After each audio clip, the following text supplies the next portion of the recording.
Magandang araw mga kalagahin na vlogs at mga ka-MGM. Ito nga po pala ang ganap ngayong araw. Ganap na kung saan ay patungo kami sa direksyon ng Otavi. Dahil meron na nagpa-survey na kliyente sa amin. Muntik pa nga kaming malate ni Madam, buti na lamang at dumaan yung alarm clock namin. Gusto nyo bang malaman ng alarm clock namin? Ito lang naman ang napaka-famous tuwing umaga na maririnig mo na Dodong, cheese, malunggay, pandesal. Sana all guwapo, aray.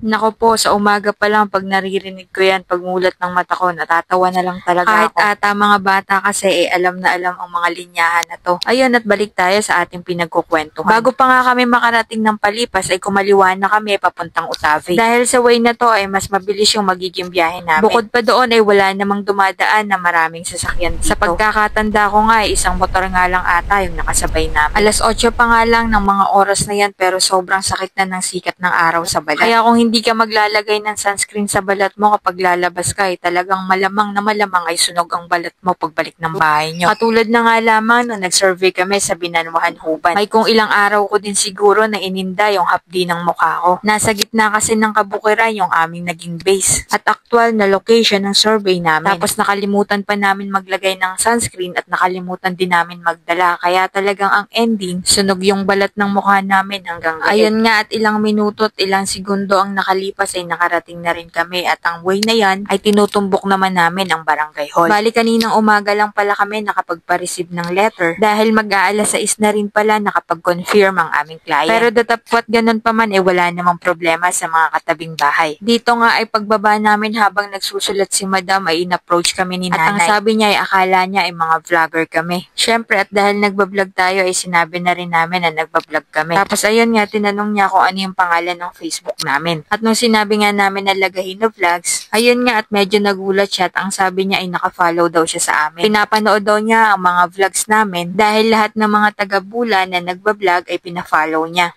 Kaya maraming salamat. Thank Nanay.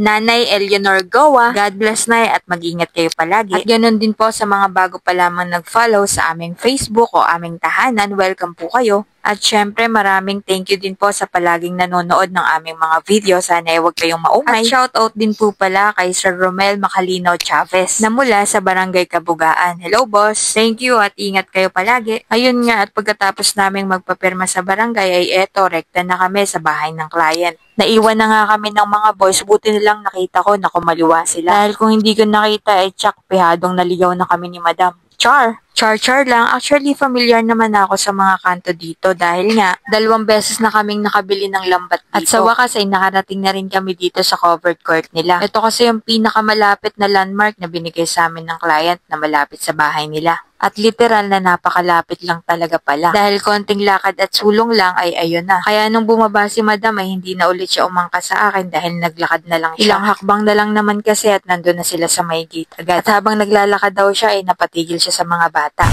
Shout out! Ayun nga at sinusundan daw siya dahil nagpapa-shoutout. Vlogger yarn!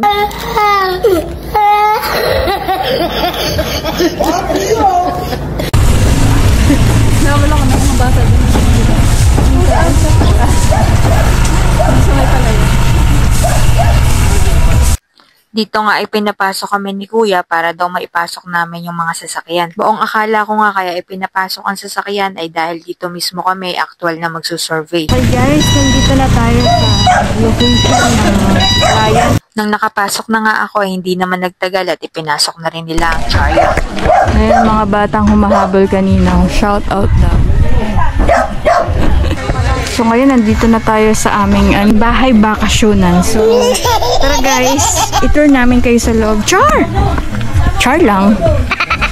After namin makausap yung client ay hindi pala talaga dito mismo yung location ng aming pagsasurveyan, kundi sa likod pa ng lote na to, pero hindi naman kami makakadaan dahil sa mismong bahay na to ay walang lusutan hanggang sa kabilang kalsada. Kaya inilabas ulit namin ng motor at ang chariot at dito na lang kami nagdesisyon na dumaan sa may shortcut dahil kung lalakarin daw namin ay medyo malayo ng konti. Sa mga curious po pala kung ano yung ginagawa namin, dahil may nakita ako sa comment box nung nakaraan, hindi ko lang na-screenshot na kung para saan daw yung ginagawa namin. Bali kami po ay land surveyor o maninilip ng lupa, na kung saan ay kung gusto mong magbenta o bumili ng lupa, maglagay ng bakod o magtayo ng bahay, o di kaya naman ay gusto mong ialtas o ibawas yung gusto mong portion ng lupa sa kabuuan ng sukat, o gusto mong malaman o malocate ang mga boundaries na pag-aari mo na lupa o di kaya ay bibilhin mo na lupa or ibebenta mo na lupa. At kami po ang magsusukat nun. Nung una nga ay litong-lito din ako at hindi ko maintindihan. Pero habang tumatagal sa paulit-ulit na i-explain mo sa mga clients at iba't ibang sitwasyon ng lupa, ganun din ang mga survey type na kukunin nila, ay unti-unti nang naging malinaw sa amin to ni Madam. Actually, kung susumahin talaga at i-discuss ay napakarami talagang komplikadong sitwasyon pagdating sa Depende lupa. Depende na lang talaga kung anong status ng lupa.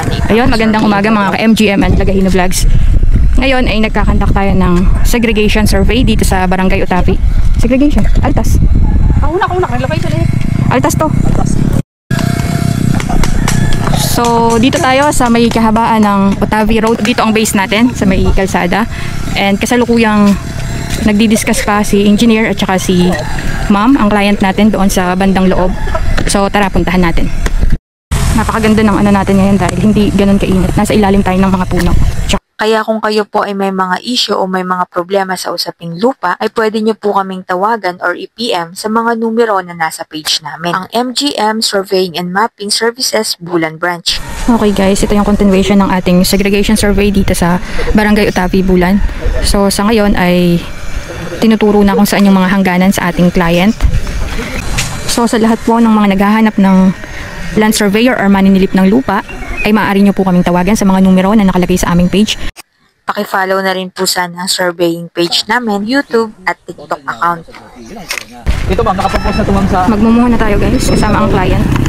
Pag-provide pa naman. Ito naman mababawasan ng net. Malalim pala guys. Ayan po talaga ang mga struggle ng mga land surveyor. Talagang kahit maputik, medyo baha or medyo may tubig, talagang kailangang lumusong dahil kung nandoon lang dapat nalagyan ng muhon. So doon siya nagmumuhon sa may corner ng bahay. Hindi na ako pupunta doon dahil as you can see sobrang dami ng tubig. Okay guys, tapos na ang survey. Uwian time. What? Halas hindi. Nagsusukat kami ng lupa. Lupa, oo. Bye-bye. Ang lupa, sinusukat kung saan yung pag-aari. Pag malaki ka na, maintindihan mo yun. Shout out! Men, nagsusukat kami ng lupa. Hindi kami naghahanap ng halas, ha? Pinili mo ka. Okay guys, tapos na. Napagkamalan pa tayo ng mga bagets na naghahanap ng mga halas. May may channel ng mga naghahanap ng ahas, ang Cobra King.